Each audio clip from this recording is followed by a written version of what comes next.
Whispers of an ancient tomb, holding horrors in every room. You know, for us, we take free-to-play really seriously. And when we really thought about how much we wanted to charge for Naxxramas in real money and gold, we really wanted to be possible for players who are determined to play for free to be able to do so in a reasonable amount of time. So, you know, first of all, out of the 5 wings of Naxxramas, the first wing is free, and each wing costs 700 gold.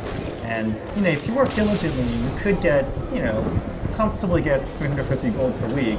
So if you just work diligently for 2 weeks, you can get access to a wing for free. And, you know, to us, that's really important. And I have a lot of players who, you know, talk to me that, oh, I love Hearthstone. I've been enjoying Naxxramas. I've been, you know, accessing all of it for free with gold. And when I hear that, that's amazing. That's awesome. That's what we want because, you know, we think about Hearthstone as a long-term thing. I want to be working on Hearthstone 10 years from now. I want to be playing Hearthstone 10 years from now.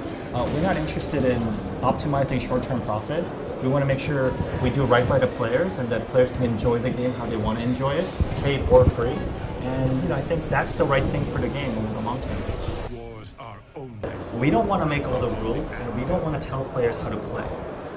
We want to give players different kind of building blocks and tools, and then watch them come up with creative new ideas. So, you know, when kind of the meta started forming, and there were some, you know, let's say, you know, like 8 to 10, maybe 12 decks out there that became very popular, what we wanted to do was give tools that then lets those decks you know, play differently with each other, and also let brand new decks come and then beat some of the decks that maybe have been, you know, dominant. So, you know, it's not about invalidating the content that was there before. It was really about giving players new tools to play with.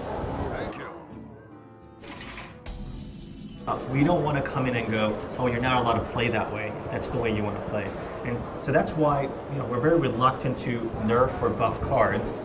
Because if you come up with a really clever idea and make it a really great, you know, competitive deck, we don't want you to wake up one day and go, oh, this great idea that we came up with just doesn't work anymore because half of my cards are less powerful than before. What we want to do instead is, if you came up with a very clever idea, and perhaps, you know, let's say it's too dominant, then we want to then add new cards, which will be tools for other players to come up with a creative way to beat you. And that way, you know, you will be then forced to adapt your ideas and change and so on and so forth. So, you know, we really want to kind of step away from trying to control the situation by buffing and nerfing, and let players kind of create solutions to all of these puzzles by giving you guys the right tools.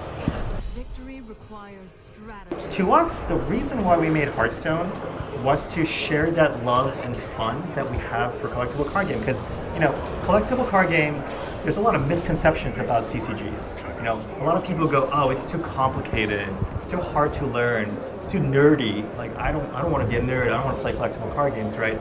And when we thought about that, and we thought about just how much fun and joy we got out of collectible card game, we thought, look, we're going to sit down and we're going to apply the Blizzard magic. You know, take a game that has a lot of misconceptions around it that people feel are too hardcore or unapproachable, kind of strip away the unnecessary complexity while retaining the strategic core, and then make a collectible card game for everyone. So, you know, to me, the fact that there is a renewed interest in collectible card game and that there are competitors out there making collectible card games as well, I think that's great.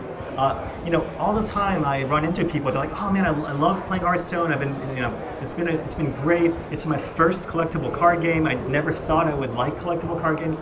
Yeah, and to me that's awesome, you know, like that's why I love working at Blizzard, you know, like all these 10 years of fun and joy I've had with my friends, now you get to experience it.